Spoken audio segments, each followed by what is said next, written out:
Hello मेरे सभी प्यारे दोस्तों, आप सभी का फिर से एक बार स्वागत है हमारे YouTube चैनल पाठशाला सर जी में। तो ये हमारा पार्ट 3 होने वाला है और जो कि लास्ट पार्ट होने वाला है इस प्लेलिस्ट का।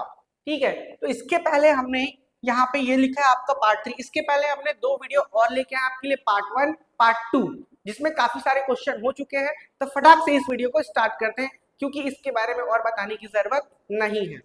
क्वेश्चन नंबर 17, तो 1 से लेके क्वेश्चन नंबर 16 जो है हमने कर लिया है। अगर आपने वो वीडियो नहीं देखा है तो जाके आप उसको जरूर देखिए। ठीक है, तो हम लोग क्वेश्चन नंबर 17 की ओर आगे चलते हैं। डिवाइड एंड से whether the divisor is a factor of the dividend. Question पे आते हैं सीधा। हमारे पास दिया हुआ है x square minus 11x plus 30। इसको डिवाइड करना है हमको किससे? x माइनस 5 से। अब मैं आपको समझाता हूं। डिवाइड एंड से divisor is a factor of the dividend. जो x माइनस 5 है और ये डिविडेंड है, तो x माइनस 5 क्या इसको डिवाइड कर पाएगा? अगर डिवाइड कर पाएगा और रिमाइंडर आएगा 0 तो हम लोग कहेंगे कि ये इसका फैक्टर है।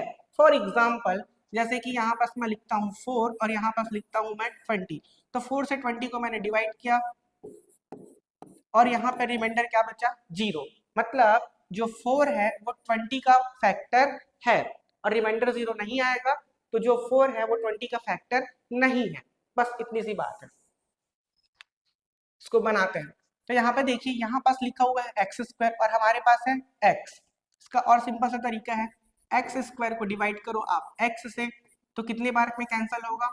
एक्स टाइम में। तो हमें एक्स की कमी है, तो ये x यहाँ पास आ जाएगा। जैसे ही यहाँ पास आएगा, इस x का मल्टीप्लाई दोनों से करेंगे, x into x, x square plus minus का माइनस 5 इंटू एक्स, 5x। अब अंडरलाइन करेंगे और साइन चेंज करेंगे, प्लस का माइनस, माइनस का प्लस। ये वाला स्टेप हमको हमेशा याद रखना है। उसके बाद इसको कट करेंगे, ये वाला प्लस ये वाला माइनस, ये हो गया आपका कैंसल आउट। अब ये माइनस का 11, ये प्लस का 5, यहाँ पे इसको भी समझा देता हूँ। माइनस का 11x और प्लस का 5x। ठीक है, तो 11 में से 5 जाएगा तो 6x और बड़ा नंबर माइनस में इसलिए आएगा -6। तो ये रहा आपका -6x प्लस 30 आपका नीचे आ जाएगा। तो यहाँ पास एक स्टेप आपका कंप्लीट हो चुका है। अब सेम एज इट इज आपको और बनाना है। अब यहाँ पास देखो क्या लिखा हुआ है, -6x। अभी भी डिवाइड करने के लिए हमारे पास x है, तो ये x से x कट गया, -6 का कमी पड़ रहा है हमको। यहाँ पास लिखेंगे -6 और -6 को मल्टीप्लाई करेंगे, प्लस माइनस तो माइनस 6 बन जा 6, x बचा है x, माइनस इंटू माइनस तो प्लस 5 6 ये हो गया आपका 30। अंडरलाइन करने के बाद क्या बोला था मैंने? साइन चेंज होगा, तो माइनस का प्लस और प्लस का माइनस। अब ध्यान से देखेंगे, -6 plus 6 cancel, plus 30 minus 30 cancel, तो यहाँ पास बच गया 0, जो कि क्या होता है? रिमाइंडर, या फिर बोलते हैं इसको शेषफल। ठीक है, शेष लिख देता हूँ। तो रिमाइंडर 0 है, तो हम कह सकते हैं कि जो डिविजर है, यहाँ पे divisor x minus 5 is a factor of dividend. That's it. ये रहा आपका सिंपल सा आंसर, देख लो या फिर आप स्क्रीनशॉट ले सकते हो। अब चलते हैं अगले क्वेश्चन की ओर।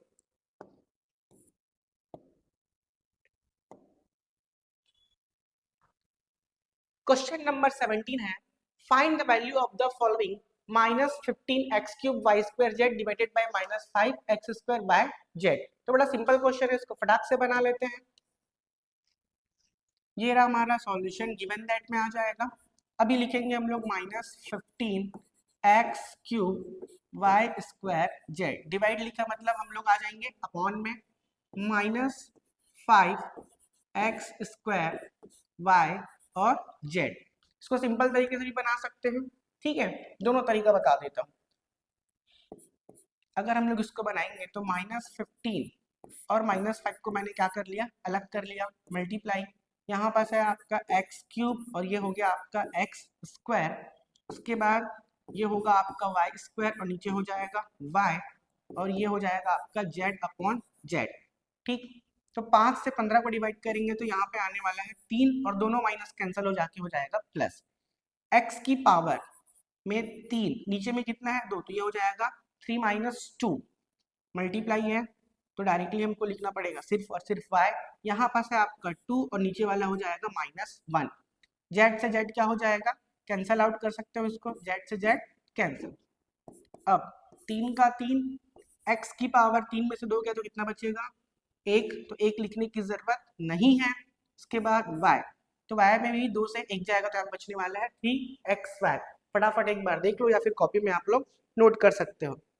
और सिंपल तरीका इसको और दूसरे तरीके से बनाना हो अगर आपको पेपर में याद ना रहे तो सिंपल क्या लिखेंगे, हमारे पास क्या है -15 x³ y² z upon -5 x² yz। अगर आपको याद नहीं रहा ठीक है तो ऐसे भी बना सकते हो। 15 x कितने बार है 3 बार है, 1 2 3, y कितने बार है 2 बार, 1 2 और 1 सेकेंड, हाँ y कितनी बार है 2 टाइम्स, और ये हो गया आपका z। उसके बाद यहाँ पास -5 x कितने बार है 2 बार, ये हो गया। उसके बाद y कितनी बार है 1 बार इंटू z। ठीक है, ध्यान से देखेंगे, दूसरे कलर से कट करते हैं समझ में आएगा। 5 से 15 कितनी बार, तो बोलोगे सर 3 बार, माइनस से माइनस कैंसिल, यहाँ पास एक बार एक बार एक बार एक बार, ठीक है। उसके बाद y से y कैंसिल हो गया, z से z कैंसिल हो गया, तो फाइनली क्या बचा, ऊपर में एक x और ऊपर में एक y, यहाँ पास आ जाएगा x और y। इस तरीके से भी आप बना सकते हो, ठीक है, स्क्रीनशॉट ले सकते हो। चलते हैं अगले क्वेश्चन की ओर।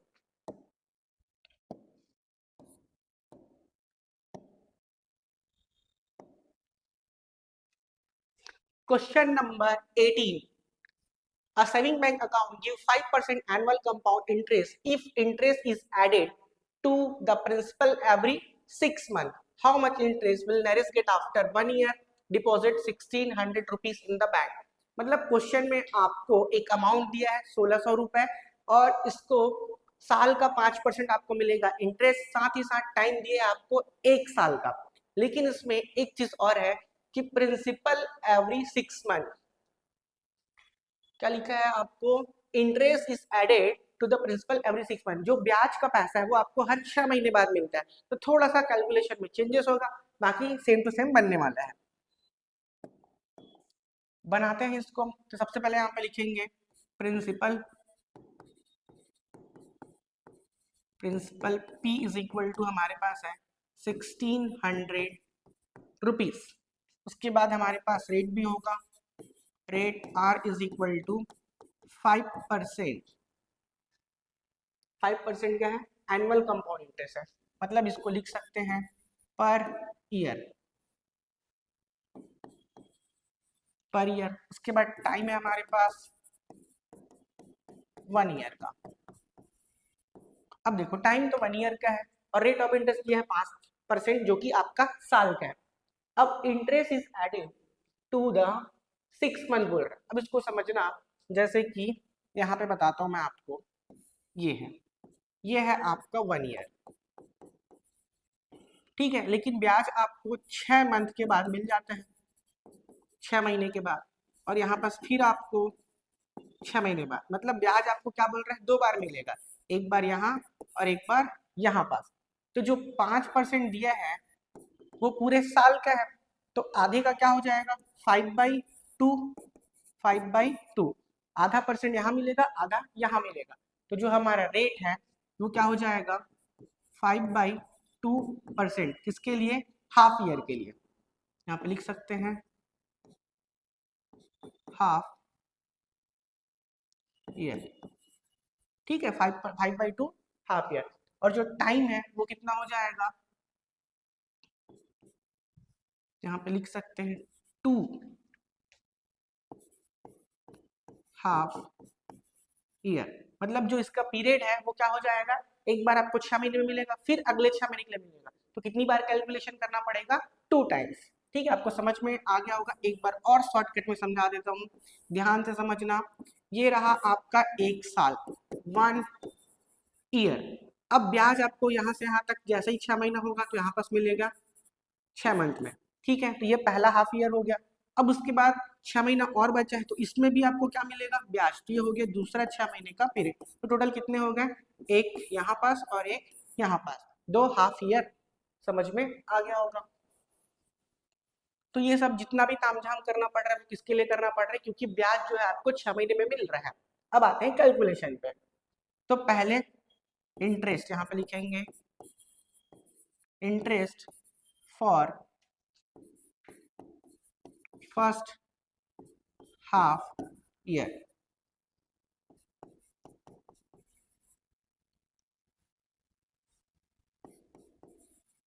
फर्स्ट हाफ ईयर, ठीक है।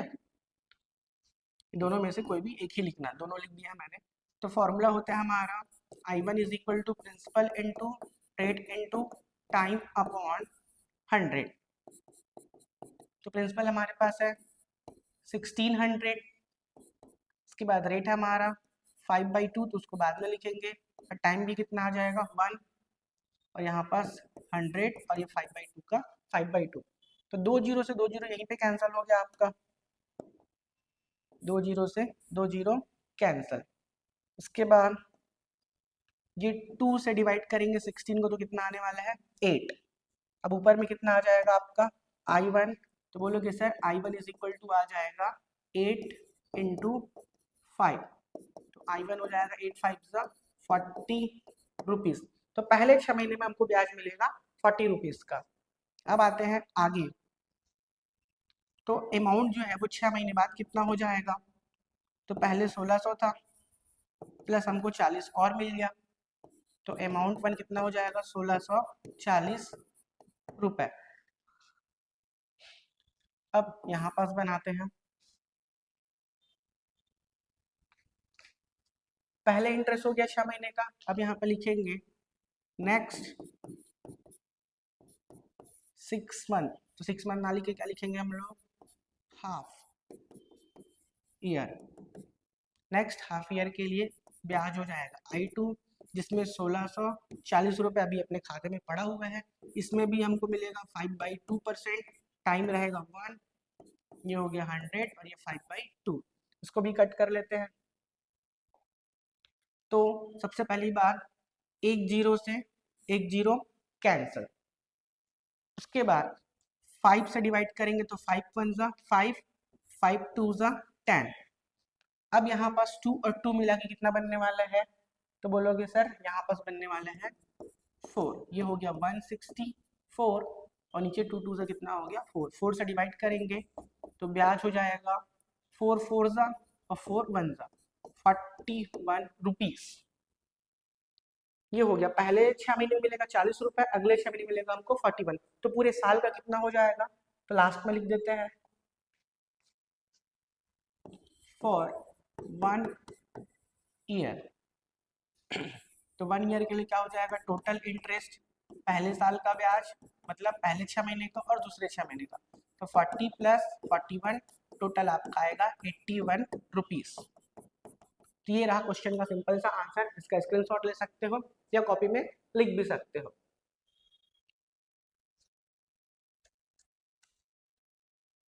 तो चलते हैं नेक्स्ट क्वेश्चन की ओर। तो ये रहा हमारा अगला क्वेश्चन।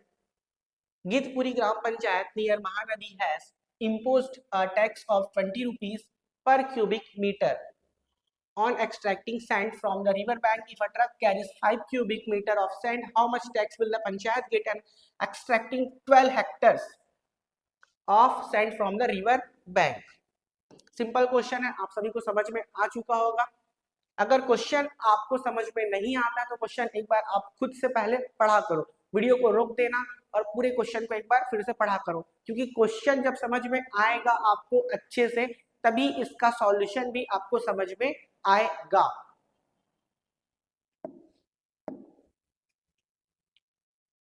तो गिद्धपुरी ग्राम पंचायत नियर महानदी है, इम्पोज टैक्स 20 रुपीज पर क्यूबिक मीटर। यहाँ पे लिख सकते हैं हम लोग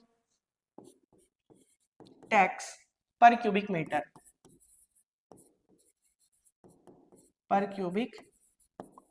इज इक्वल टू 20 रुपीज। ये दिया है अपने को। cubic meter extracting sand from the river bank. If a truck carries 5 cubic meter of sand, one truck carry कितना आएगा 5 क्यूबिक मीटर।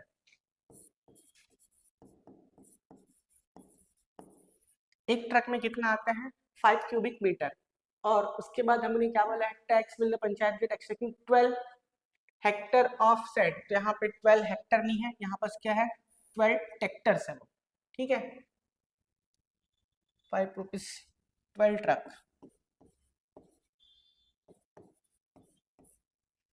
ये होगा। ठीक है इसमें भी लिखा है क्या महानदी के पास गिरपुरी ग्राम पंचायत नदी तट रेत निकालने पर 20 रुपए प्रति घन मीटर लगेगा। यदि एक ट्रक में 5 घन मीटर आता है एक ट्रक में, तो नदी के तट से 12 हेक्टेयर नहीं 12 टेक्टर। ठीक है या फिर बोल सकते हैं 12 ट्रक। 12 ट्रक में कितना लगेगा तो यहाँ पे लिख सकते हैं फॉर 12 ट्रक। तो 12 ट्रक के लिए कितना हो जाएगा, एक में 5 है तो टोटल हम 12 का निकाल लेंगे। तो 12 पंचे कितना हो जाएगा आपका 60 क्यूबिक मीटर, ये हो गया। उसके बाद टैक्स लगता है पर क्यूबिक का 20 रुपीज। तो यहाँ पे लिख सकते हैं final tax is equal to total हमारे पास कितना है 60 और एक का कितना लेता है 20 रुपीज। ये हो जाएगा 20 तो 6 2 से आपका 12 और डबल 0 ये आ गया फाइनल रुपीज में। तो फाइनल टैक्स कितना लगेगा 1200 रुपए लगेगा आपका। ये आपका सिंपल सा आंसर होने वाला है।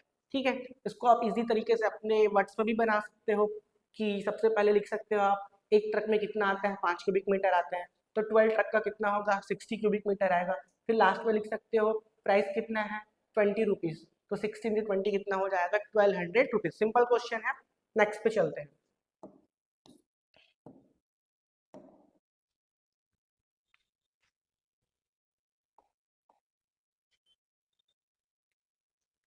क्वेश्चन नंबर 19 है सिलेंडर का आयतन 44 घन सेंटीमीटर रेडियस 2 दिया है, इसका पूर्ण पृष्ठफल ज्ञात कीजिए। The volume of cylinder 44 cubic centimetre radius is 2 centimetre. Total surface area हमको फाइंड आउट करना है। तो फटाफट बनाते हैं इसको। जो जो दिया है उसको पहले लिखते हैं। तो हमको दिया है रेडियस, रेडियस से स्टार्ट करते हैं। रेडियस मीन्स आर, तो आर हमारे पास है 2 सेंटीमीटर। इसके बाद वॉल्यूम, यहाँ पे लिखेंगे वॉल्यूम ऑफ सिलेंडर। तो वॉल्यूम ऑफ सिलेंडर सभी को पता होना चाहिए पाई आर स्क्वायर एच। ठीक है उसके बाद वॉल्यूम ऑफ सिलेंडर का वैल्यू कितना दिया 44, ये आ गया आपका 44। पाई का वैल्यू होता है 22/7। आर का वैल्यू है यहाँ पास 2 तो 2 का स्क्वायर और हाइट हमको शायद नहीं पता है। ठीक है अब इसको सॉल्व करेंगे। तो सबको एक तरफ ले आएंगे पहले 44, ये 22 आपका आ जाएगा डिवाइड में, ये 7 चले जाएगा आपका ऊपर और ये 2 का स्क्वायर 4 तो इधर आके क्या आ जाएगा नीचे सब आ गया और ये रहा आपका हाइट। उसको कैंसल आउट करते हैं तो 22 से 2 टाइम्स, अब 2 से 4 को काटेंगे 2 2 सा तो h का जो वैल्यू है फाइनली 7/2 आने वाला है। तो ये हो गया हमारा सिलेंडर का हाइट। अब डायग्राम बना लेते ताकि आपको अच्छे से और समझ में आए। ठीक है यहाँ पे बना देता हूँ मैं। ये रहा आपका सिलेंडर। तो सिलेंडर में क्या क्या दिया अपने को रेडियस, ये रहा यहाँ से यहाँ तक रेडियस आपका r is equal to 2 centimetre और आपका हाइट है यहाँ से लेके यहाँ तक, ये हो गया हाइट 7/2 सेंटीमीटर। अब हमको क्या निकालना है इसका होल सरफेस एरिया। यहाँ पे बनाते हैं TSA, TSA that means total surface area. तो टोटल सरफेस एरिया का फॉर्मूला होता है 2πr/r+h। ये चीज आपको याद होना चाहिए। अगर याद नहीं है तो यहीं पे क्वेश्चन छोड़ देना, क्योंकि बनने वाला नहीं है, बिना फॉर्मूला के आप नहीं बना सकते।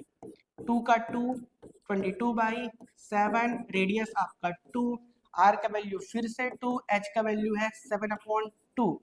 कहाँ से मिला? यहाँ से। पहले इसको बनाना पड़ेगा, तब ये फॉर्मूला लगा के ये बनेगा। अब सॉल्व करते हैं इसको। 2, चलो इसको अभी रहने देते फिलहाल। 2 × 22/7 × 2, इसको पहले सॉल्व करते हैं। ये हो जाएगा आपका 2 2 4, 7 और 4 आपका हो जाएगा 11, 11/2। यहाँ तक क्लियर है? इसके बाद इस 2 से ये 2 आपका हो जाएगा कैंसल। अब आपके पास क्या बच गया? ये होगा 44 × 11/7। तो मल्टीप्लाई करना पड़ेगा। 11 4 44, 11 4 44 48। ठीक है, ये हो गया आपका 7। अब 7 से इसको क्या करना पड़ेगा? आपको डिवाइड करना पड़ेगा। डिवाइड कर लेते हैं। 484 डिवाइडेड बाय 7, 7 6 42, ये आपका यहाँ से आ गया 6 और यहाँ से बचेगा 4, 7 9 63, बच गया 1, पॉइंट लगेगा यहाँ पे 0, 7 1 7 और उसके बाद 3 बचने वाला है, तो 7 4 28। तो फाइनल आंसर आने वाला है आपका 69.14। सब चीज आपका सेंटीमीटर में था, तो ये भी होगा आपका सेंटीमीटर स्क्वायर। और दूसरी बात, जब भी क्वेश्चन कैलकुलेशन का हो तो आप खुद से कैलकुलेशन करके देखना। कभी कभी क्या होता है, मिस्टेक्स भी हो जाते हैं। ठीक है, आंसर चेक कर लेते हैं।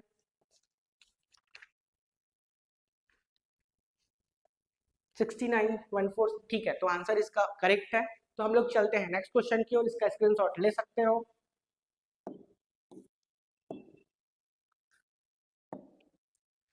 क्वेश्चन नंबर 19 का और है ये।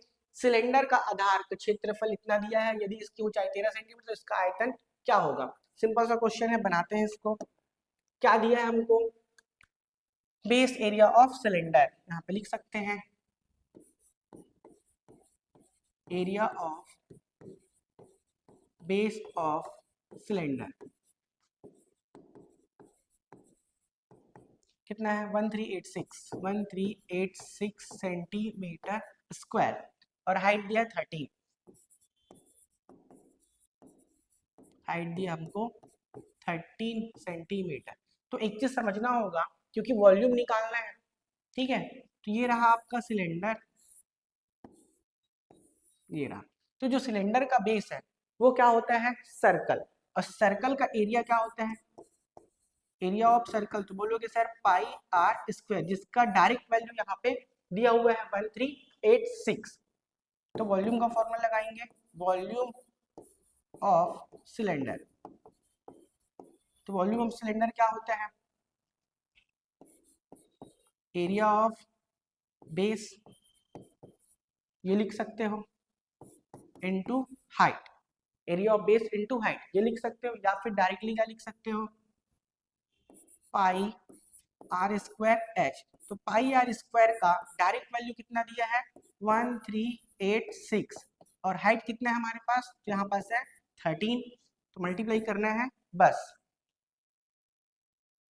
तो इसका आंसर आने वाला है 18018 सेंटीमीटर क्यूबिक। तो इसका आंसर आप खुद मल्टीप्लाई करके यहाँ पे लिख सकते हो। सिंपल सा कॉन्सेप्ट था। ठीक है, अब चलते हैं अगले क्वेश्चन की ओर।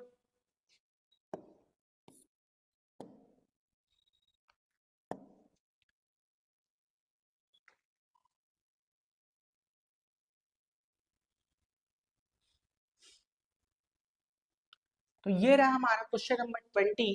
Construct a rhombus ABCD with AB 4 centimetre, AC 6 centimetre. ठीक है, तो रोम्बस हमको पर्टिकुलर रोम्बस ही बनाना है। तो रोम्बस को बनाने से पहले हमको रोम्बस का प्रॉपर्टीज पता होना चाहिए, तो वो एक बार फटाफट देख लेते हैं।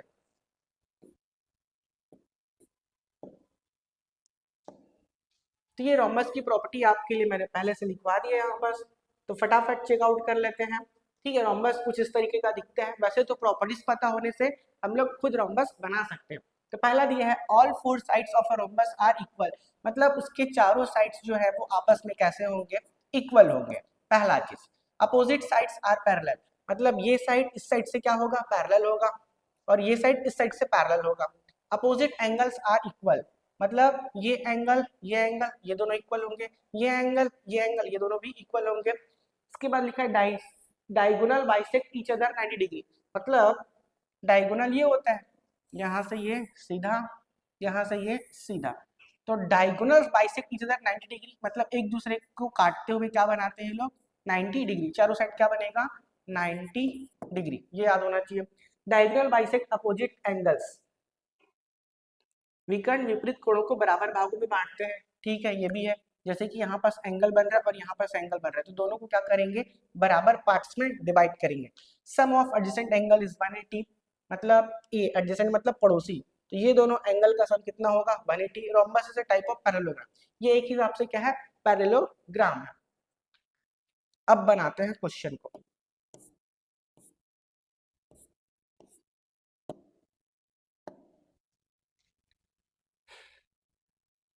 Construct a rhombus ABCD with AB 4 centimetre and AC 6 centimetre. ठीक है, ये रहा हमारा क्वेश्चन। तो सबसे पहले हम लोग सिंपल सा रोम्बस बना लेते हैं ताकि हमको समझ में आए कि बनाना क्या है। मैं यहाँ पे छोटा सा बना देता हूँ, ये। तो अपोजिट साइड्स बराबर होते हैं इसके, जैसे कि बताया, ABCD नाम भी दे देते हैं, ABCD, तो सब 4 सेंटीमीटर होने वाले हैं, ये भी और ये भी, कितने, 4 सेंटीमीटर। उसके बाद AC, मतलब A से C कितना दिया हमको, 6 सेंटीमीटर।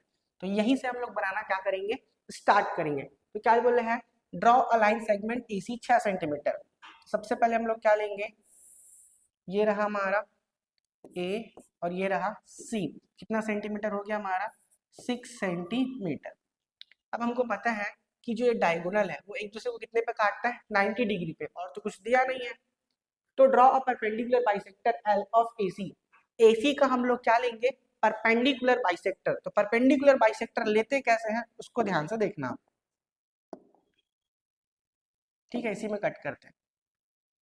तो C पे रखेंगे और इसके हाफ से ज्यादा, C पे रखेंगे और हाफ से ज्यादा यहाँ पे, तो लगभग ये कहीं ना कहीं यहाँ कट करेगा, और एक आर्क आपको नीचे लेना है। ठीक है, वैसे ही इसको बिना हिलाए A पे रखना है और ऐसे कट करना है, जिससे आपको एक सीधा लाइन मिलेगा। ठीक, ये क्या बनाएगा, परपेंडिकुलर बाइसेक्टर, ये यहाँ पे बना रहा है 90 डिग्री। कौन सा हो गया ये, इसको हम लोग बोल देंगे L, तो इसका नाम है भैया L। ठीक, उसके बाद taking E as a centre and radius 4 centimetre. अब A से जो D है वो कितना है, 4 सेंटीमीटर, तो A पे रखेंगे हम लोग और यहाँ पे कट करेंगे, तो ये मिल जाएगा हमको पॉइंट, जो कि हमारे लिए क्या होगा, D होगा। क्या होगा हमारे लिए, D, और ये कितना होगा, 4 सेंटीमीटर। अब इसको स्केल से हम लोग क्या करेंगे, मिला देंगे। C तो ऑलरेडी बना हुआ है, इसको भी मिला देंगे, ये भी हो गया हमारा 4 सेंटीमीटर। जैसे हमने A पे रखा वैसे ही हम A पे रख के इधर भी क्या करेंगे, कट करेंगे, तो हमको एक पॉइंट मिलेगा, कौन सा, B, इसको भी मिला देंगे, ये भी हमारा 4 सेंटीमीटर है, और ये रहा C से इसको मिला दिए। तो इस तरीके से हमारा क्या बन गया, ABCD को सबको मिला देंगे, ABCD क्या है, रिक्वायर्ड रोम्बस है। तो इस तरीके से बनेगा, इसका स्क्रीनशॉट भी ले सकते हैं। अब चलते हैं अगले क्वेश्चन की ओर।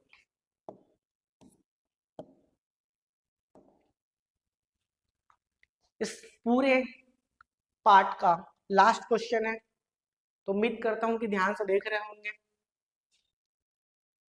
क्या लिखा हुआ है question, construct quadrilateral ABCD with ये दिया हुआ है। ठीक है, तो अभी यहाँ पास क्या लिखा हुआ है, क्वाड्रिलेटरल। तो क्वाड्रिलेटरल में सबको पता है कि 4 साइड्स होने चाहिए, 4 एंगल्स होने चाहिए। ठीक है, तो देखते हैं क्या क्या है अपने पास। सबसे पहले हम लोग इसका रफ डायग्राम बनाते हैं, एबीसीडी। ये रहा हमारा, ऐसे कुछ भी हो सकता है, ए बी सी डी। तो ए बी दिया है 5.4, तो यहाँ पे लिखने वाले हम लोग 5.4। बी सी दिया है 4.8, ये हो गया 4.8। सी डी ए डी 5 5 है, मतलब सी डी ये हो गया 5 और ए डी ये भी कितना है 5। ये रफ बना लिया हमने। और कुछ दिया है क्या? हाँ, एंगल है 120, तो एंगल ए दिया है हमको 120 डिग्री। ये हमारा रफ डायग्राम है, ठीक है। अब उसके बाद हम लोग बनाना स्टार्ट करते हैं। तो draw a line segment A B 5.4। तो ये रहा हमारा एक लाइन जो कि कितना है, यहाँ पे लिख लेते हैं ए बी 5.4 सेंटीमीटर। इसको लास्ट में भी लिख सकते हो, ए बी लिखना है 5.4। पहला चीज ये हो गया क्लियर। अब दूसरा चीज आपको साफ साफ दिख रहा है कि हमको बनाना है एंगल ए पे 120 डिग्री। तो यहाँ पे लिखा है a pointer A B A X 120 with the help of rounder. ठीक है, राउंडर से भी बनता है और आप प्रोटेक्टर से भी बना सकते हैं। प्रोटेक्टर को यहाँ पर रखोगे सेट करके ए पे, और इस तरफ से गिरना स्टार्ट करोगे और बनाओगे 120, लगभग ऐसे बनेगा ये 120 डिग्री का। ठीक है, इसको दूसरे कलर से बनाते हैं। जैसे आप प्रोटेक्टर से बनाओगे कुछ इस तरह का ये बनेगा 120 डिग्री। इस तरफ से आपको मेजर करना है, ठीक है, किधर से, इस तरफ से आपको देखते हुए जाना है। अब ध्यान से देखो, ए से जो लाइन जा रहा है, ए से जो लाइन जा रहा है उस पर क्या मिलेगा आपको, डी मिलेगा। तो ए से डी कितना है 5 सेंटीमीटर। तो ए पे रखेंगे और 5 सेंटीमीटर का क्या काटेंगे, आर्क। तो हमको पॉइंट मिलेगा डी। अब इसको बना देते हैं, ये हमारा प्रॉपर क्या हो गया, ए से डी। अब देखो, बी से सी पे जाना है और डी से सी पे जाना है, इस तरह हमको पॉइंट चाहिए। तो हम लोग लेंगे आर्क, तो बी पे रखेंगे और 4.8 का आर्क काटेंगे। बी पे रखा कितना 4.8, और इस तरीके से हमने यहाँ पे आर्क बनाया कितना 4.8। उसी प्रकार डी पे रखेंगे और कितना काटेंगे 5। तो हमने डी पे रखा और कितना काटा हमने 5, तो एक पॉइंट मिलेगा। तो आप सभी को पता है ये पॉइंट का नाम क्या होने वाला है, सी। अब इस पॉइंट से स्केल रखेंगे और इसको मिलाया हमने और इसको ऐसे मिला लिया। तो ये बन गया हमारा कंप्लीट क्वाड्रिलेटरल। ये है आपका 4.8 सेंटीमीटर, ये है आपका 5 सेंटीमीटर, और ये भी है आपका 5 सेंटीमीटर। और कंस्ट्रक्शन कैसे लिखना है यहाँ पर पूरा लिखा हुआ है, आप अच्छे से इसको पढ़ के समझ सकते हैं। तो ये रहा फाइनल, इसका स्क्रीनशॉट ले सकते हैं। इसमें टिप देना चाहूंगा, जब भी ऐसा क्वेश्चन आता है तो उसको बनाने से पहले आप ये रफ वाला जरूर बना लें, ताकि आपको हिंट मिलते रहेगा। तो आप सभी के लिए इस वीडियो में इतना ही था। तो मिलते हैं अगले वीडियो में, तब तक के लिए थैंक यू, अलविदा, जय हिंद।